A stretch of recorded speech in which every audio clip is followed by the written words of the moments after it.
is Tupac. You know, I never went to try to match no other artists, and that was something he wanted. And that was something I was proud to do, you know, because it wasn't for the money, it wasn't for trying to be famous, but for me letting him know, I love what you're doing, I'm gonna give you my all to make sure you continue to do what you're doing. So many people want to blame this on this East Coast, West Coast rivalry. What do you say about that? You can't say it's an East Coast, West Coast rivalry, number one. People were starting to say it's an East Coast, West Coast rivalry because it was people that's trying to make money. It was people trying to make careers. It was people trying to get famous. It was people hustling other people out of money on the East Coast. You don't have no team. You need us. We from the East Coast. Pay us X amount of dollars for protection. And some of these idiots was doing it. For us, how we looked at it is, we looked at it as we representing the West Coast, but we representing the ghetto because that's where we're from. And we got a Death Row East in New York. We have Craig Mack is down with us. Run DMC is down with us.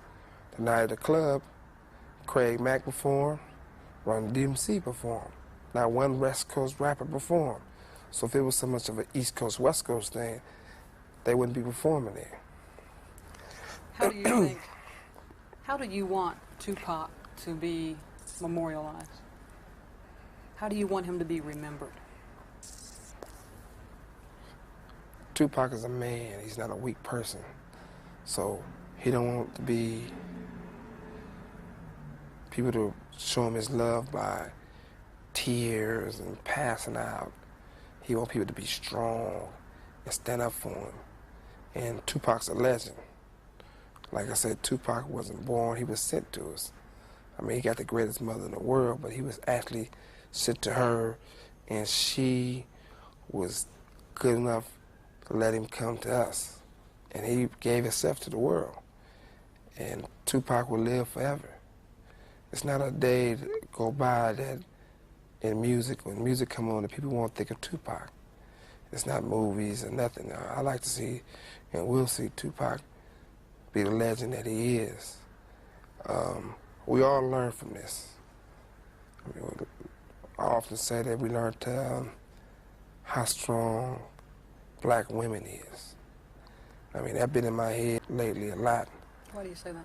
Because the mothers of Death Row were stronger than all of us. When this happened, the mothers was calling Tupac's mother, praying with her, coming to see her, talk to her.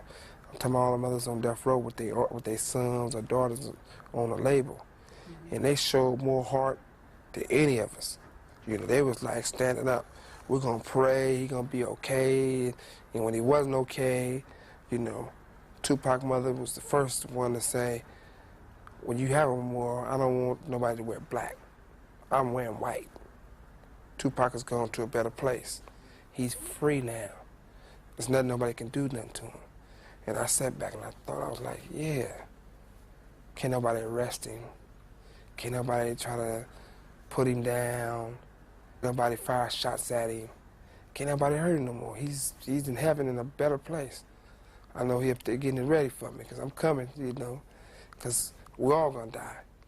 Nobody gonna leave here alive, and people die all the time, but it takes a real special person to die and always be remembered. Tupac is on a level of Malcolm X or Martin Luther King. I mean, you see they live forever. They got holidays. I mean, if we can't get a holiday around the world, at least we can get one in my neighborhood for Tupac. I mean, we'll just, you know, we'll celebrate, you know, his birthday every year with a block party. We'll block off the whole street. We'll party and we'll celebrate Tupac, because that's a place in our heart that can't be replaced. And one of the things that's really important that people want to question his credibility as an artist. Won't no artist, no rapper, period, ever sell the type of records Tupac sold and will sell. And the ones who feel or felt that they was more talented than Tupac or better than Tupac, put out a double CD. They won't do it. The record company probably won't allow them to. The artists probably don't have the heart to. Because when I went to Tupac and said, we got all these songs, let's do a double CD. Tupac like, if you with it, I'm with it, let's do it. So, couldn't no other artists do that. They couldn't pull it off, no matter what other rapper out there. If they put out a double CD, their shit would flop. Tupac put out a double CD and sold 6 million records and continued to sell. And he was the most hardest worker and the best worker I ever seen in the studio in my whole entire life. He go in there and do one takes. He don't have to punch in. He don't have to write his rap over it. He just make it happen. He just do what he do, and he did it, and it proves that he does it better than anybody. George, please allow me 2 more. Okay. Future of Death Row and the new album. Yes, right. We want to talk about all our new. We have 6. Yeah. Tell me about. I understand Tupac has a new album coming out. Tell me about that one. It's called Machiavelli. And when Tupac done the album, he called me and said, look, come to my house right now. It's about 3 in the morning. I go over his house. I smoking my cigar. He's smoking his cigarettes.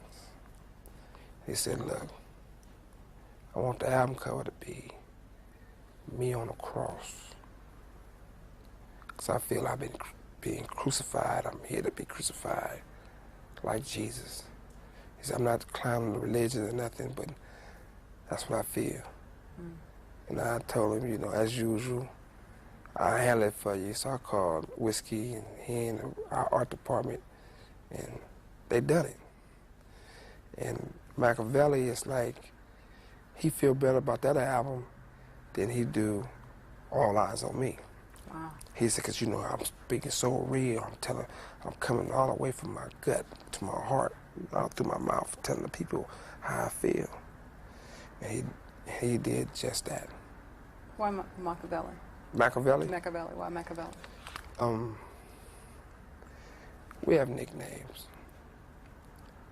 And Tupac called himself, and we call Tupac Machiavelli.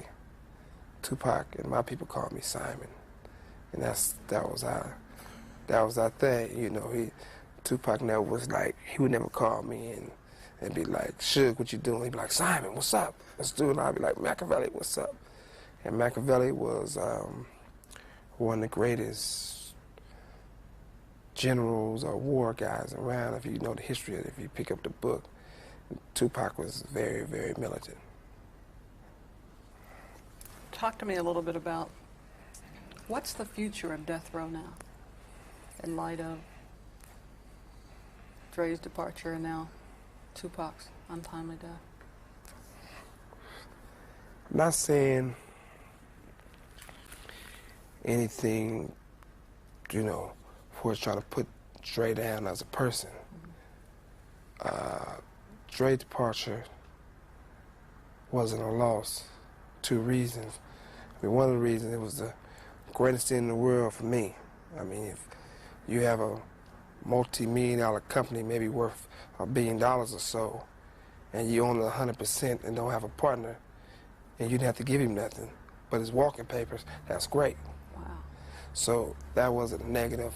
And Das and all the other little producers and Sass and all the ones we have, and they did the tracks. Dre wasn't doing the tracks, and Dre didn't write the lyrics, so that wasn't a loss. I mean, Dre didn't do California Love, basically. So that wasn't a loss at all. Tupac is a loss, not for saying Death Row success, for it's our heart, you know. But Tupac taught every artist something before he left. So Death Row is going to be even more successful. We're going to sell more records this year than people could never dream of. And what Tupac gift was to artists on Death Row, work habits. He would go in and make songs like this. You have people around the studio saying, man, we got to get like Pac. Pac just go in there, kick him in, kick him out, kick him in, kick him out. And that's all they talk about. And exactly what they're doing. And the people is working so great. I mean, you got Daddy Boy, who's an R&B guy who... Oh, he's great. Probably the greatest R&B guy in the world. He really looked up to Tupac. Mm-hmm. You got Miss Chalet, whose album done, who is great. You got Rage. You got The Dogfather, which is Snoop's album. The Dog Pound got a new album now. You got OFTB on Ghetto Records and Death Row. 6 Feet Deep, which is R&B. I'ma say it, but I don't like saying it because a lot of people get on this bandwagon about how they're gonna do rock and jazz and R&B, and I always like to show people what we're gonna do because I always feel demonstration is better than conversation. But all the stuff that people talking about, we got done, will be released, and Death Row will definitely sell more records. We probably sell anywhere from 20 to 40, 50 million records this year, and that's saying a lot. So Death Row's gonna survive. Oh, Death Row is... See, it's two things you gotta understand. A lot of people care about the Hollywood and stuff. A lot of people care about the fame. Death Row has the people. Without the people, you're nothing. It's people all over the world, and I got a lot of love for anybody who's listening to call in concern for Tupac, for myself, for Death Row. And they was like, what could we do? We on our way. We there, we'll drive, we'll fly, we there, you know. So we got the support of the people. The people is more powerful than anything. And if it's the president, you gotta, the people gotta vote. So if you have all the people, naturally you're gonna be the person in charge. I mean, God won't let Death Row fail. The people won't let Death Row fail. So Death Row, and much as Death Row meant to Tupac, I wouldn't even let it fail. Also, Tupac had a conversation with me, and he said, how do you feel I should be in the future? What you like to see from me? And if anything I told him, he would have followed it. Chain of command. That's how we was. I said, I want to see you have a record label. I'll just distribute it for you. You can have your own label, because I don't want you to be 35 years old, Pac rapping. He said, well, cool. So he got a label, which is the Outlaws, one of his artists, the Outlaws, which they great. I mean, the young guys, they're the little homies. I love them like I love Pac. They're part of Pac, because Pac really spent a lot of time with him and groomed him. And, you know, he got Storm. We got a lot of artists on this label that I got to make sure his label survive. One of the last things Pac gave me was his medallion, who was an ambulance, and they was cutting his shirt off to work on him. And Pac said, hold up, wait, Simon, keep my chain for me. He was like, I got too many diamonds, you know how Pac is. I got too many diamonds on his chain for letting one of these ambulance, one of these doctor people steal my chain. Keep it for me.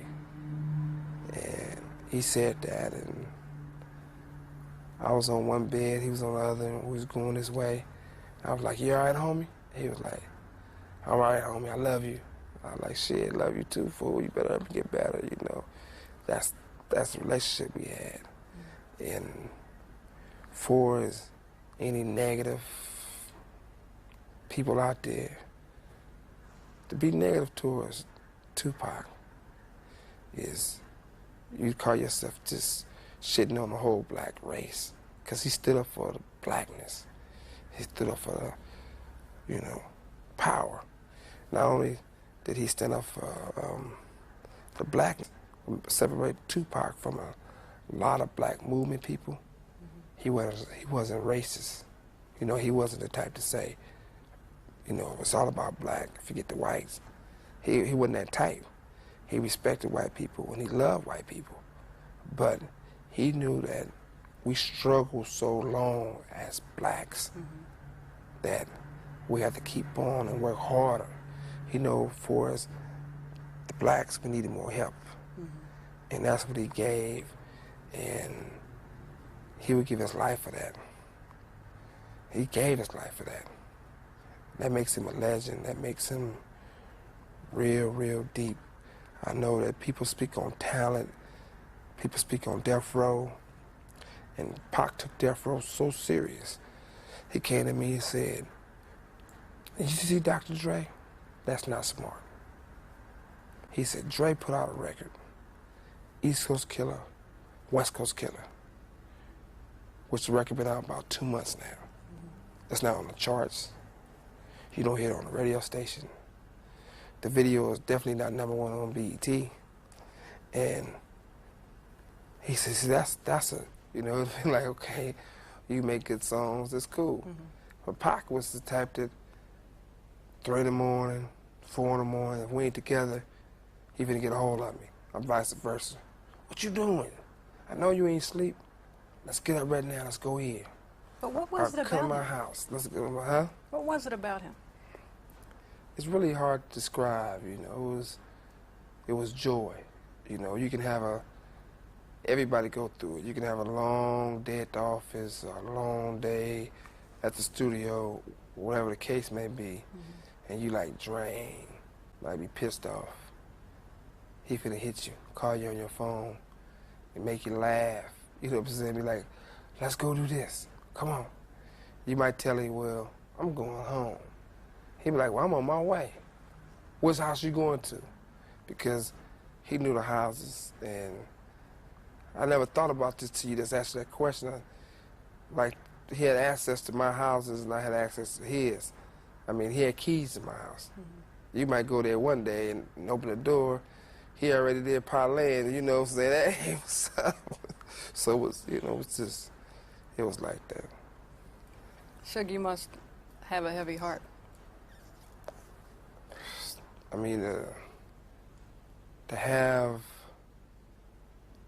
a dream taken away is a real disappointment to any person.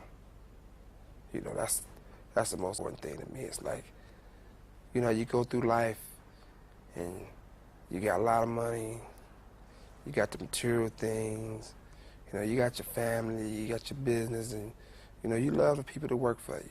You love your artists. And, you know, you feel it's complete, but there's something you missing. You know, some people say, "Okay, I made it.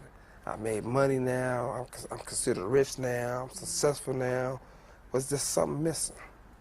And all of a sudden, a person like Tupac walks in your life, and you be like, "Well, hey, that's what I was missing." You know, so it's real personal. It's real important. It's real important. What's the last 10 days been like for you? I don't even know. It's been 10 days. The last 10 days been real spiritual for me.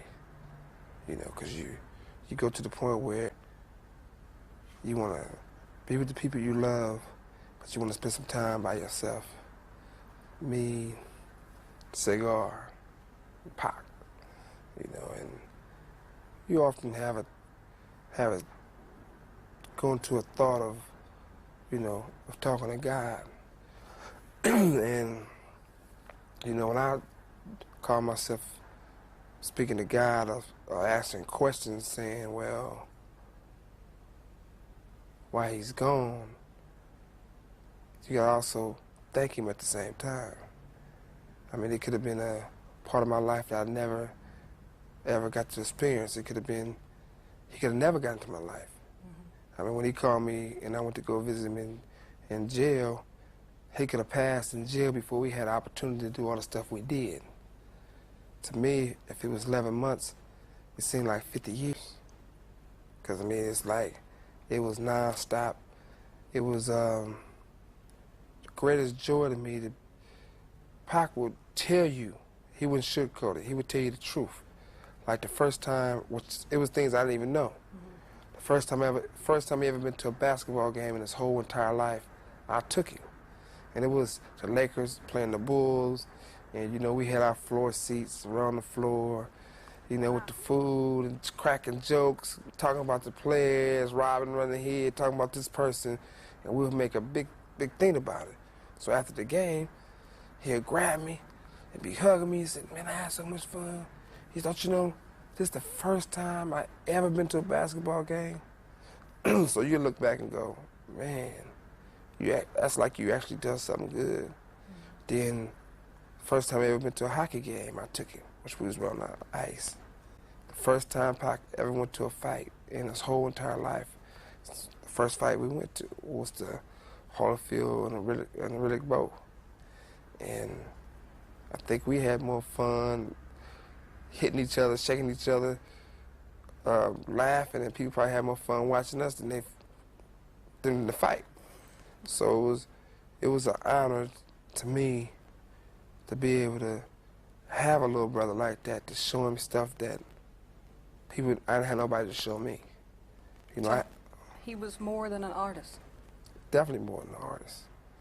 I mean, you know, if you lose an artist, you're like, okay, you feel it, and you say, well, you know, the artist is no longer here, I lost the artist. And you think about business. When you lose a best friend or a little brother, that's something you can't replace. Can't nobody walk up to me and say, you know what, I'm gonna take Tupac's place. I tell them they out their mind, you know, you can't take Tupac's place, you know. Pac is Pac. Force that space in my heart that I have for Pac can't be replaced. I don't think people knew that. What I liked about him is that our relationship, we didn't do our relationship for the people. We didn't go and say, look, we at the fight. Look, with this club, or we doing this. Mm-hmm. We did it for me and him. We would go in there and have fun, and we was real deep on a lot of stuff. I mean, real deep. We was at the point where we used to have conversations. And I'd say, you know what? I work hard at what I do. You work hard at what you do. We're a perfect team. And if something happened to go wrong and I'm not there, you know, you got to pick up the pace and make it happen. Tupac to me was insurance for me. What I mean by that, because the people at Death Row, the community, and fans depend on me to make sure records good, or toys be given away on Christmas, and turkeys on Thanksgiving, and open the door for other entrepreneurs, especially black. One thing you got to realize is we black men, so our job is try to open doors for other black people. Mm-hmm. And I felt that, well, you know, something can happen to me. Anything. You never know. And I used to tell him, I felt good about it. I said, look, if something go wrong, you got to step up the bat. You got to run this company. You got to do this. You got to be there. And he used to be like, well, you've been doing a great job, and that's how he is. He was like, type of like, I'll do it. I won't let you down. You know, he was, I don't know if I'm doing, but I'll make it happen. And he was, I said, he was my spokesperson. But did you ever think it would happen the other way around? No, you know, never thought that.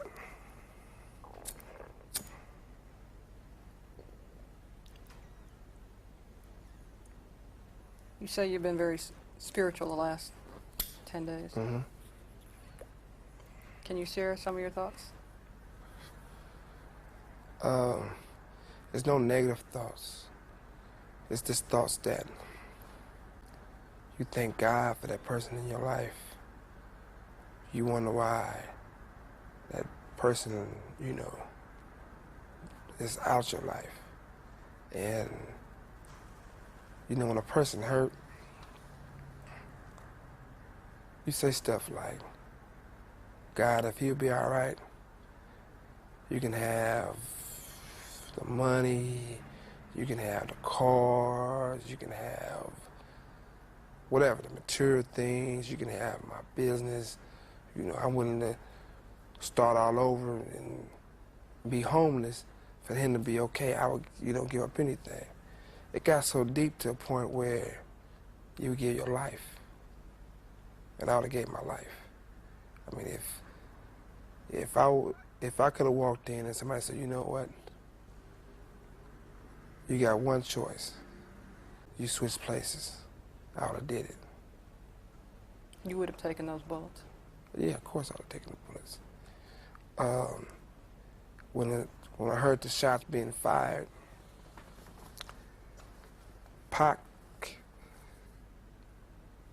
stood up to try to get in the back seat to get out the way of the shots. That's how he got shot in his hip, which hit one of the bones, the doctor said, and traveled to hit his lung. When he stood up, I grabbed him and said, get down, and covered him. When I pulled him down, that's when I got shot in my head.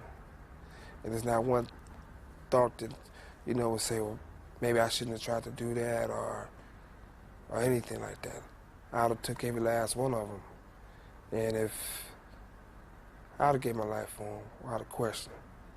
And I know he would have represent me, and he would represent Death Row. Because one thing about Pac, he loved Death Row more. He probably loved Death Row more than me. And that's saying a lot. On every interview, he talked about Death Row. He took this chain right here. He probably made this the most popular item in the world. I mean, he took it and he flashed it on All Eyes on Me. He flashed it all the time. It was the proudest thing he can be involved in. He was, Pac come from a real deep background for us, the Panther Party. And Pac used to say, me and you and Death Row, we like the Panthers Party, but we're not going around there saying black power this, black power that. We actually doing stuff. You know, we feeding people, we giving jobs, we giving hope. You know, that's why I don't understand a black person. I can't see how a black person have a negative towards Tupac or negative towards Death Row, because if Pac didn't make it for us being successful, that closed a lot of doors in other black artists' face. If Death Row doesn't survive, that closed doors in a lot of other black companies who trying to make it. I'm talking about the real black companies that own their own, not the ones who, it's a Trojan horse where they don't make the decisions, they don't call the shots, and they don't write the checks. That's different. Let me ask you something. You were hit as well in that car. Mm-hmm. Are you doing okay today? I can see your injury. I got a bullet still in my head. The bullet's still in your head? Yes. The doctor told me that they did brain scans, all kind of stuff, and it went in and cracked my cranium, and it stayed there. They said there'd be more chances for damage to try to take it out than sew it up. I was hit there, I was grazed some other places. I got a deep slash of a bullet grazed the back of my neck, which if it had went another inch, it'd hit my spine and paralyzed me all the way down. But for the incident, Pac saved my life also. Reason why I say he saved my life, because the average person gets shot in the head, the first thing you think is, damn, I'm about to die. You know, a headshot is different. And there was blood coming everywhere. And my concern was him. I said, he said, I'm hit. So I said, I'm finna get you to a hospital right now. So I'm driving like a madman, trying to, get help to help him. And the first thing he said, laughingly, jokingly, loudly, is, I need a hospital? You the one shot in the head. Don't you think you need a hospital? You mean you guys were laughing? We had conversations and jokes after all this took place.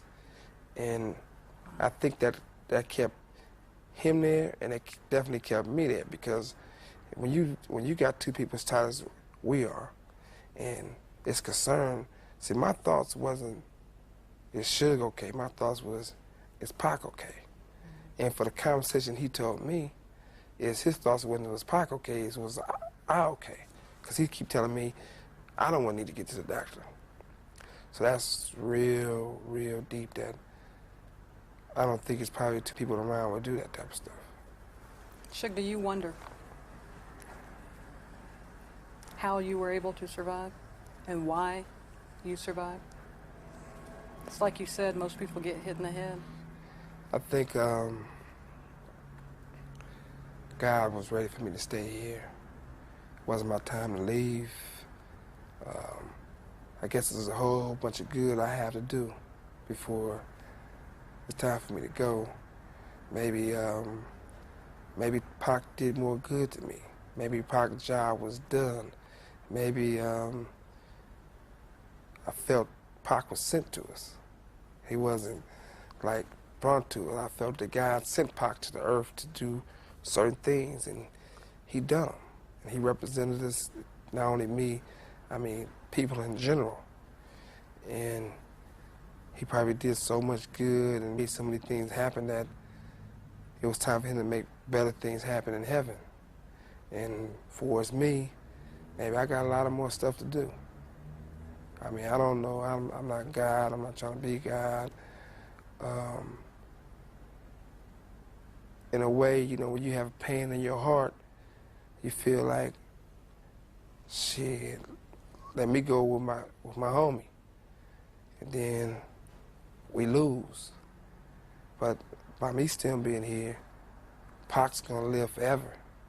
Because I'm gonna see to that, I'm gonna fulfill every wish, every dream that he wanted to happen, that he wanted to see happen before he left here. And I know Pac's mother is the greatest woman in the world, which I call her my mother, and he called my mama his mother, and we do often, you know, brotherly things and see who gonna do something for them better than the other. We compete like that. Mm-hmm. So it's gonna be a long life ahead of me, a long road, because it's not gonna be a day that I don't think about him. It's not gonna be a day I don't miss him.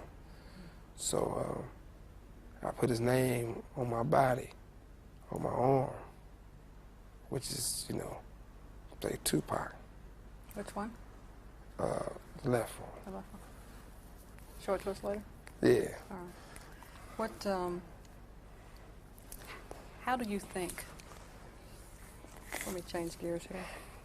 I know I can't ask you much about what happened. Mm-hmm. Let me see if I can ask you this. Why do you think whoever it was unloaded on you guys like that? Why would somebody just haul off an ambush? You gotta realize something. You got two powerful, positive black men. And anytime you're doing a lot of good, people want to bring the good down always. Always. And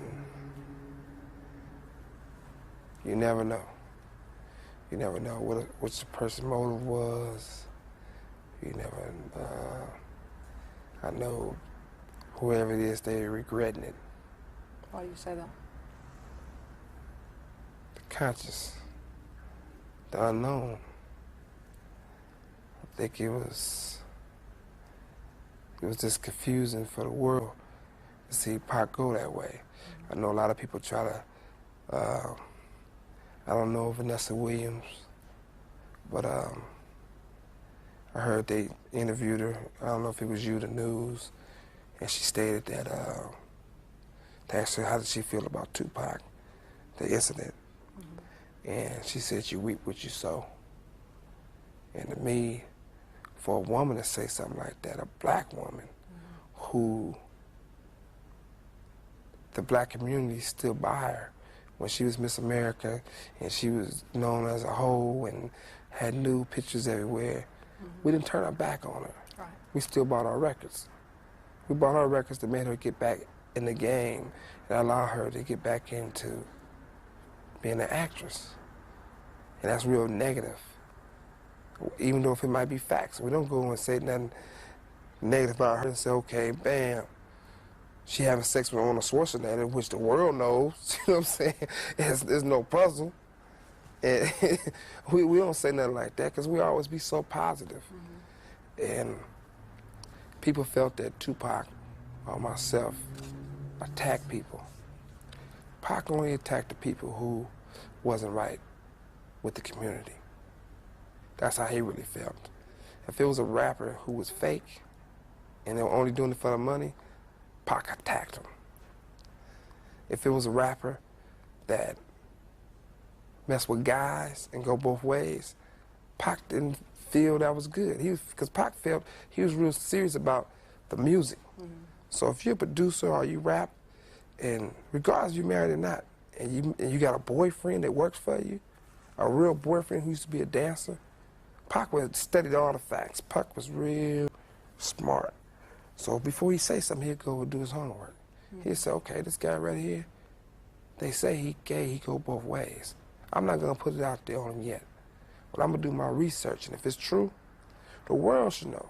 Because this guy might be around one of those little kids one day and mess around with them, and you know, so I'm gonna do it to actually save him from molesting a little child. That's why Pac attacked certain rappers and said they gay, because he did his facts and found out it was true. I imagine you'd have to say that to put it in some music too. Huh? I imagine you'd have to know to put it in some music. You have to know. I mean, Pac wouldn't attack anybody who was real. Like I said, Pac was a man with a lot of respect. He had did on Machiavelli album. He talks about Nas. It's sort of bad. So at the MTV Awards, he met Nas. And he went to him. So you got a problem with me? You know, I was Pac. Nas said, whoa, I want no problem. We can be cool. They had a conversation. I went over there. You know, they shook, they hugged. They said we could do things in the future together. We could make a difference. So on the way back home, Pac said, when we get to the studio, all the negative stuff I said about Nas, I'm going to take him out and put somebody else in who deserved that. But I'm not going to say that negative about Nas because I broke bread with him. And I gave him my word that we was friends. I mean, so we can't change the stuff now because Pac not here to do it. So it got to be left in there. So Nas need to know that Pac was definitely finna change for him, so he could take it one way or the other, you know. But, you know, at least the guy was a man enough to was gonna do it. Tape change, please. All right.